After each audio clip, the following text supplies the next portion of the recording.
Tower Hamlets, the borough with the largest population of Somalilanders. Yet when you stroll down the streets of Whitechapel, Bethnal Green, Stepney Green, or even Ensign Street, you don't see a trace of my community or our rich history in this borough. You're not even told half of the story. From the seafarers based in the docks, our contributions in World War I and II, the Falkland Wars, and the formation of one of the most successful African liberation groups, the SNM, and who successfully liberated Somaliland from the ruthless dictator Siad Barre. Join me as I explore the untold stories of Somalilanders in Tower Hamlets.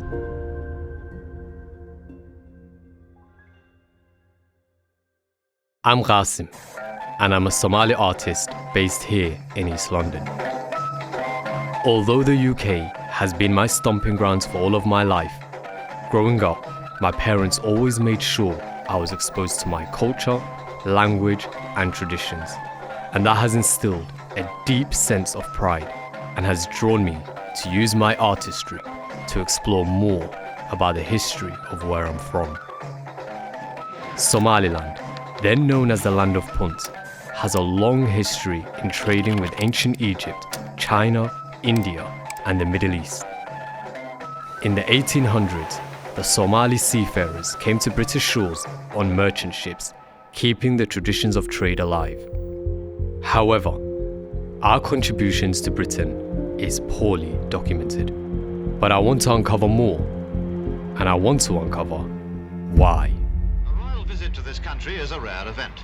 Somalilanders by nature are nomadic people, so in the 60s, when they migrated to the UK for work and education, it was not strange or unheard of. 3 decades later, the UK saw a large influx of Somalis migrating from Somaliland as they were fleeing the genocide led by Siad Barre, a genocide that many still can't talk about. But I want to know what their journey and life was like in the UK at that time. My research starts in Mile End, visiting the Tower Hamlets archives. Based on what I've already found, I know there is very little information on this, but I want to see for myself. So I've just come back from the Tower Hamlets archive. Did you find anything interesting? So I went there looking for more information on the stories and the history, but unfortunately there was minimal items that I found in there. And there was only one article that was specifically about the seafarers that unfortunately wasn't available. And it's really disappointing. It's just being either not captured or being erased in some ways as well. I'm now on my way to meet Sado, who was one of the first female seafarers, to learn a bit more about what life was like when she first arrived in the UK. Our journey, as I remember it, and probably my siblings remember it better, we went from Burqa to Mogadishu, the capital city of Somalia. And from there we took a plane, which was a Russian plane, Aeroflot at the time, to Moscow. Growing up in the northern part, I'd never had to travel even on a car, let alone travel between the whole region to get from one end to the other, and then travel on a plane. So it was very scary. We arrived in the winter. I'd never seen snow. I remember when we were picked up from the airport, someone had to carry me because I couldn't even walk. While my mum was living here in the UK, she explained that there were lots of other Somalis that were in London. Thinking about a lot of the things my mum said, it was very community-orientated. Women who were living together because their husbands were away at sea, or they were nurses who had came from Adan. There was like a sharing of a house where everyone was raising the child, you know. They worked in shifts, which was really nice. We always say it takes a village to raise a child. Well, that's what they had here, their own little village. growing up in the East End, really the poor lived here at the time, in the 80s. And you weren't asked whether you were going to be in banking or in medicine. You know, teachers didn't encourage you because as far as they were concerned, you were from a poor background.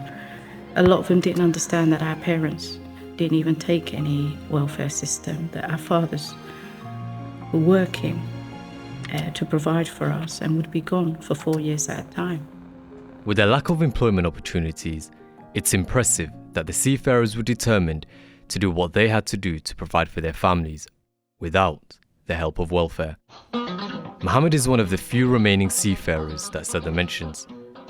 Many Somalilanders congregate at Granby Hall, which is a significant centre for the community.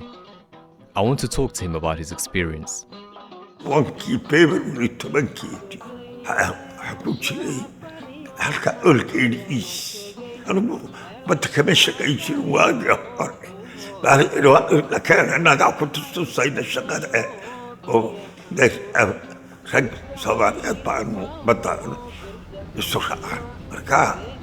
بدأ حركة أيضا شغبنا أيضا مركبة الصومالي أيضا بدأ كشقيا دي وقت هي عن استجلنا وأكشلي ومارك أنت كوكا نور الشباب مرنا عيسى مركاو ملك أتكتجي سنة وكلا سرسري نور الشيء سرسري سوأكشلي شباب ما Well,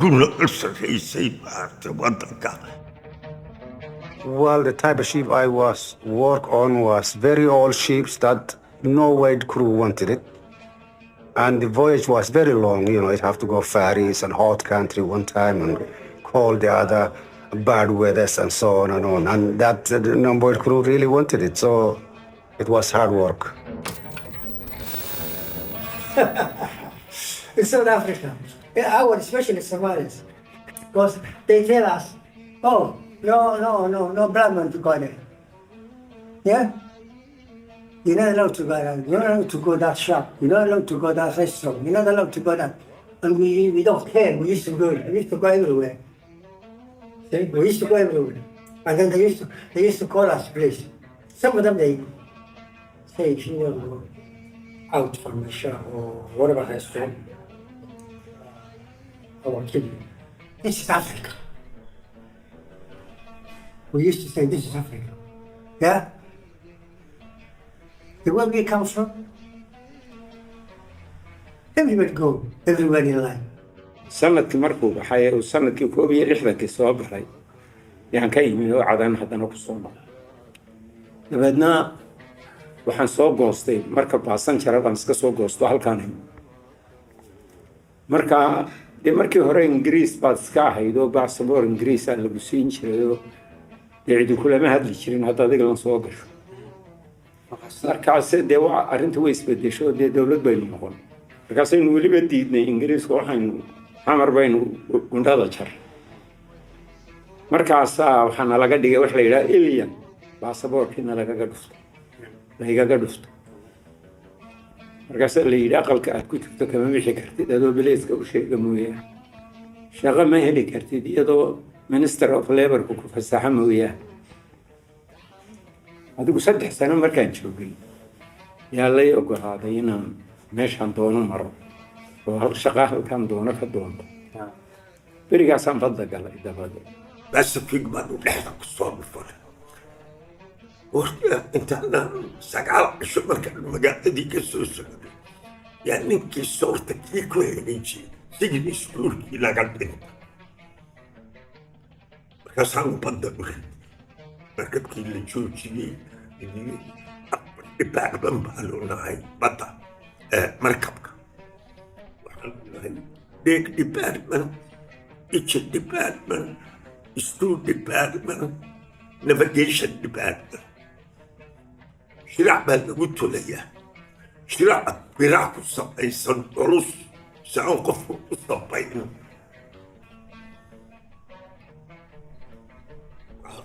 قلنا بالله والله سأوقف قلنا واحد اللي بيساقع عيسى والله دقيقة دبتنا قلنا الله دول دقيقة ولما صعبوا شو على طول ما براها سائلة تحت للتقعي مركزة فيخكي الله هل يصير صاريها مركبكي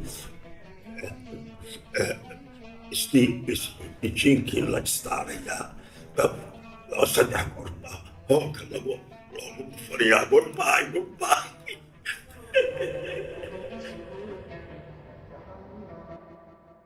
I think the only thing that they had that they were very lucky was that they were paid in sterling compared to a lot of other crews around the world that worked for the British shipping lines.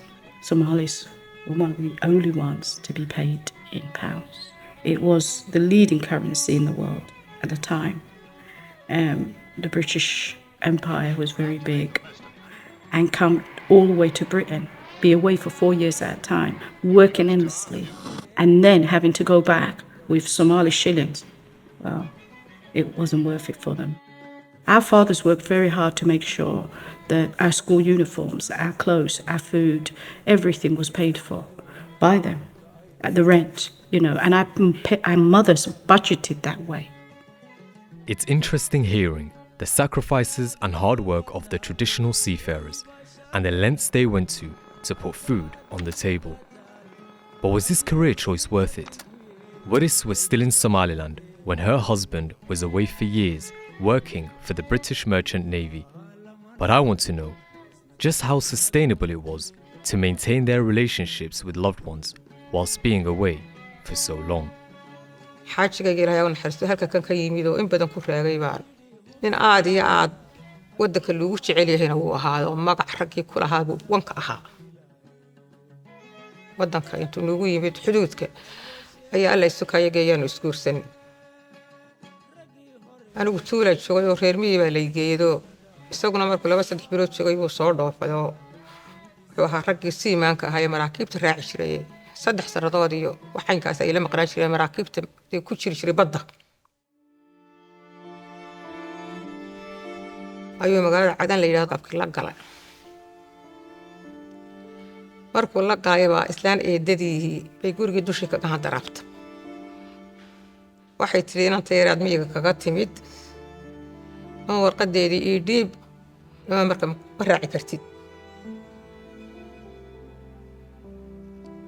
waxa la yiri 3 habeenoo dambe haddana markabkii joogay oo magaalada baa la waday telefoonada iyo waxa naba jiri jiray ninkii waa la waayay markabkii dabadeed safaaradii buu tegay waxa ninka ma hayno haddaan nolol ku aragtaan oo idin yimaado meel aan u biximayo ilaa safaaradda tago markab iyo xaggeeni toona soo qaban kari maayo qalin cas baa laga mariyay baasaboorkiiba inuu waddanka ku soo noqdo. Waris's husband had to return to his wife in Somaliland, where they stayed together in the countryside. However, after a few years, he had to leave for Jeddah to find work. But Waris's husband was unaware of the tragedies that would loom ahead.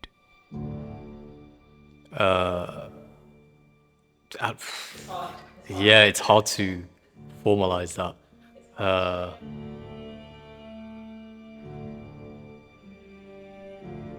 In 1969, there was a military coup led by Siad Barre. He took power in Somalia, which ultimately led to the Isaq genocide in 1988. That genocide was a direct result as to why my parents moved to the UK. My mom was living in Erigabo with her siblings and her blind father. My uncle at the time heard tanks coming into the city, and everybody knew at that point it was only a matter of time until Siad Barre's forces reached Erigabo. There was no time for them to pack any personal belongings. They had to immediately get in the car and seek refuge to a neighboring beach town that is surrounded by mountains. That often did not stop Siad Barre's forces. They would climb those mountains with their military vehicles, find innocent civilians hiding within the cracks of the mountains, and pour petrol through those gaps and set it ablaze, burning innocent civilians alive.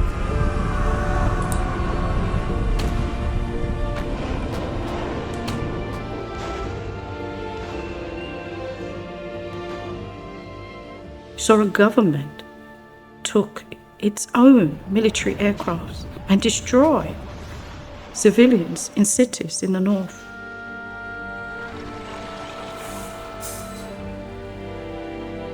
And you saw the devastation of people losing their families.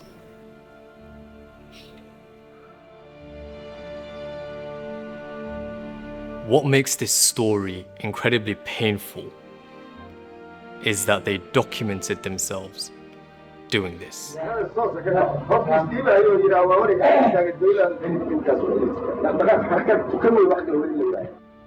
ufsaba waxa isaga cajeed ka soo qabtay jiddo oo waxa wadankii ka dhacay 3 nin oo walaalayiin meesha dagaalka waa lagu dilay oo isaga aabihii dhalay iyo hooyadiiba marka dhibaatadii markuu cajiradii soo diray halkan la keenay cajirada aawadeedii amarka ilaahay baa annagana lagu ashkatooday.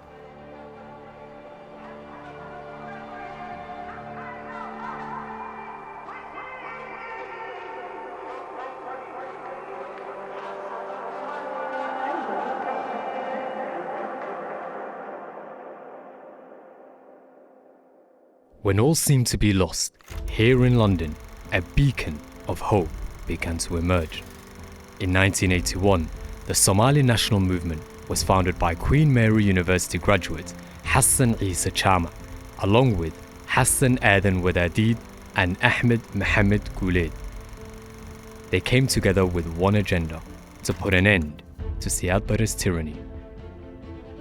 On the ground, 3,000 ordinary citizens banded together to fight for their survival against 30,000 highly trained troops equipped with tanks, jets, and heavy artillery. I remember lots of meetings always happening, and although it wasn't explained to us what was going on, you could tell something was up. These were big meetings in big halls with lots of people. One of the most notable venues was Tomby Hall in Aldgate East, an institution where East Londoners could congregate to tackle injustices. Those people didn't just come from Tower Hamlets, they came from all boroughs, anywhere there were the Somalis. There were other cities joining in. There were people that we had never seen before who were not working here. And a lot of the things that I started to hear was quite political. Word S&M started dropping in. sabti walba marka mudaharaad baanu sameyn jirnay caruura way xambaaran jirnay qabow haday tay kulayl haday tay every Saturday safaarada ku mudaharaad jirnay ma garatay waxa jira nin rudiishiya la yiraahdo reer Shafiila iyo nin la yiraahdo Abdullahi Mohammed Nuur rudiishiya Shafiil wuxuu ku leeyahay guryo badan oo nin rasabaal iyo lacag leh ayuu weeyay Abdullahi Mohammed Nuur London guryo badan buu ku lahaa wasna waa nin lacag leh dan yaradu markay tagaan safaarada dhagax baa la tuuraya habeenkii dhagax la doonanaya dhagax baa la tuuraya qarurad baa la tuuraya biliski baa ilaalinaya hareeraha ka maraya wala qabanaya kii wax tuuray wala xidhaya nimankan taajiriinta waa isla markiiba soo deynaya yaa diyaar bay iyagu u yihiin wixii la xidho in la soo daayo. The whole of London, every Somali that was in London, including us as kids, were going to a demonstration. The most famous words I remember was "Siad down." That was what everyone was shouting. Down, Siad down. And the kids, as kids, we liked it. You know, it was like a rhythm for us from all over the city, but we got to meet others.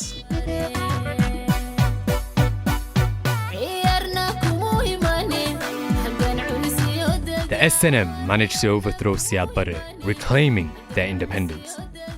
From freeing innocent citizens who were wrongfully incarcerated by the regime to capturing their planes and tanks and using it against them, and forming the only democratic country in the Horn of Africa, making it one of the most successful liberation movements Africa had ever seen. A true testimony to never count out the underdogs. From old to young, men and women, everyone had their role to play. This rings true to the Somaliland testament of always contributing no matter which society you're in. Sado realized this was very real when she finished secondary school. I didn't really enter the workforce. I was forced into it. During the whole of the summer, most of the kids would have got jobs. But me, I decided that I was just going to kick off my shoes and, relax every day. And my mum got very upset. She said to me that I had a choice to make, that I either enrolled in further education or I got a job. One day I woke up and I realised how serious she was because I could see her packing her bag. And, Somali parents are very determined when they want to make their child do something. Very dramatic, I should say. So I looked at the suitcase and I thought, I ain't got nowhere to go. So I better go and get a job. So for the first time in my life, I went down to the job centre. So I went in there and I explained to the lady that I needed a job very badly. How about some admin work? So I said to her, okay. And she gave me a card for a shipping company who were looking for a receptionist. The shipping company happened to be Cuban.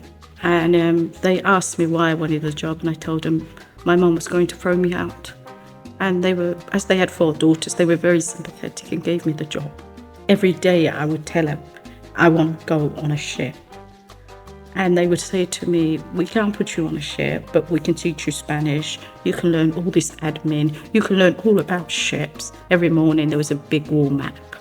And you'd have to place where the ships were, the coordinates. And I'd guarantee you 8 o'clock in the morning I'd be in and I'd be using this lever to put all the ships where they moved every day a little bit further. But it was the start of going to sea. If I describe to you what it's like to be on a ship, my first night on a ship, first of all, my dad saw me off when I joined the ship. Even though he was very against it at first, he saw me off. And he was standing at the dock this time, and I was climbing up the gangway saying, bye, Dad. And for a girl to do that, it's very difficult, especially from our culture. But I joined. But I didn't know that my dad had already had a word with the captain and told him to look after me. So we got there and we left from Tilbury. After leaving from Tilbury, we stopped off in the coast of France and then went across the Atlantic. And for the first time in my life, I cried. The whole night, I cried myself to sleep because the sea was empty. You couldn't see anything. It was an open space of water. And I just kept thinking, I'm never coming home. And in the morning, I didn't get up. I stayed in my bunk. I've never told this to anyone except my dad. I stayed in my bunk.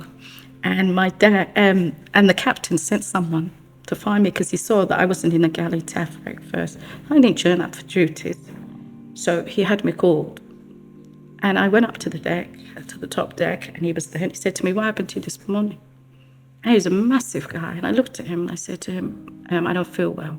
He could see my eyes were red. So he said to me, see that big brick there? And I said, yeah. He said, it's a phone. It was a GPS phone. He said, dial your parents. So I dialed the home number and my mum picked up and I said, I don't want to talk to you, I'm going to talk to Dad. And my dad, she passed the phone to him and I said, Dad? And he said, everything okay? I said, yeah. I said, Dad, I can't do this. I can't do this. And he said, why? I said, Dad, I don't know how you did this. I said, but the sea. I said, it's so daunting. I said, I'm never going to see you again. I don't ever think that this ship will bring me back because it's so big. And then he said to me, listen to me. He said, you wanted to be a man. He said, now it's time to put on your trousers. He said, you're not coming back. He said, you're going to sea. He said, it's beautiful. You'll get used to it. And he said to me, man up. I put the phone down.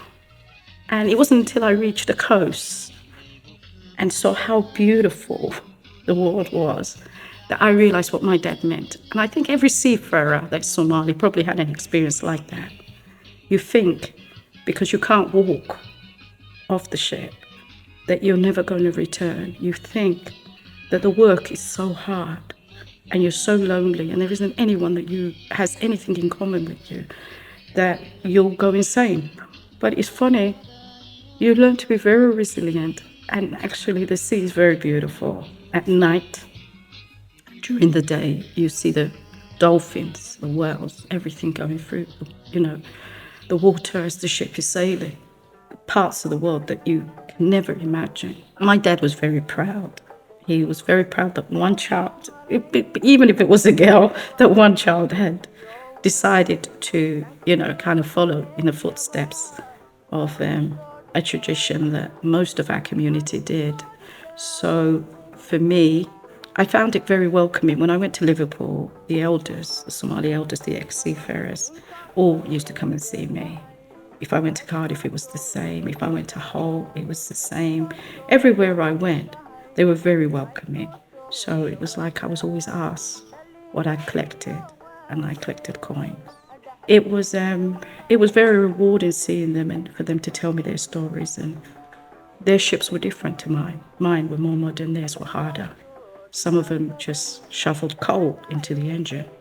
So, they like the stories to hear about how the shipping has changed and what kind of things we use to kind of freight the cargoes on and off the ships, all kinds of things. So, there wasn't a taboo until the Somali community had arrived from back home when the war began and the increase of our community became a lot. Then the taboo became, how does your daughter go to sea? Why would you allow her? By then it was too late. I was already way too into it. We often hear that Somalilanders arrived into our hamlets not that long ago. But in speaking with my elders, I've discovered that that is far from the truth, and that British Somalilanders were here for over 100 years. We are one of the oldest black community here. Those from the Caribbean, those from other African countries had come here as well. But including the Somalis, who were the largest, we have been erased. sida loo soo celinaya waxa weeye waa in dhalinyaro fiican soo baxaan oo kacaan oo waxaan raadkeedii guraan raggii badda mari jiray siimaanada ahaa inay ka qayb galeen dagaalkii Falklandka waxba waan laga qorin. That's why. Because markay Soomaalidu Cable Street joogeen dee goorma ay qarni Cable Street oo maqaayad ku lahaayeen qowdhan ninka la yiraahdo ayaana ku soo gaaro maqaayadahaas. Islam baa haysatay community oo islaantaas waxoogaa ka qorqori jirtay wixii laga qori jiray anaga meel la geeyay ma garanayo. I want to see Somalilanders taking up spaces in politics, in film, in the medical field, in law, but especially in film. Because that's how you convey your story. And it's also how you preserve your history and your contributions into society. It has made me question my mindset of moving back to Somaliland, but rather set roots here in the UK, as Sado did, and Mohammed, and Jawaahir, and Waris, and many more like them. Mel wala ka muuqda ama wala ka maqnaada, which loosely translates to you either contribute to the space that you're in, or you remain absent. It is our responsibility, and it is imperative for us to take control of our narrative. If this documentary has taught us anything, is that if we don't tell our stories, nobody will.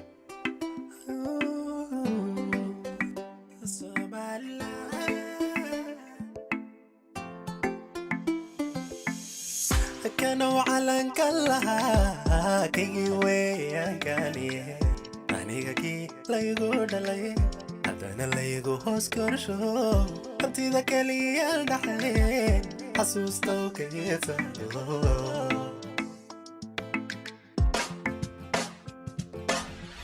كانوا على كلا كي وين كاني أنا كي ليجو دلي أنا ليجو هوسكر شو أنتي ذاك اللي يلدحين حسوس توكيته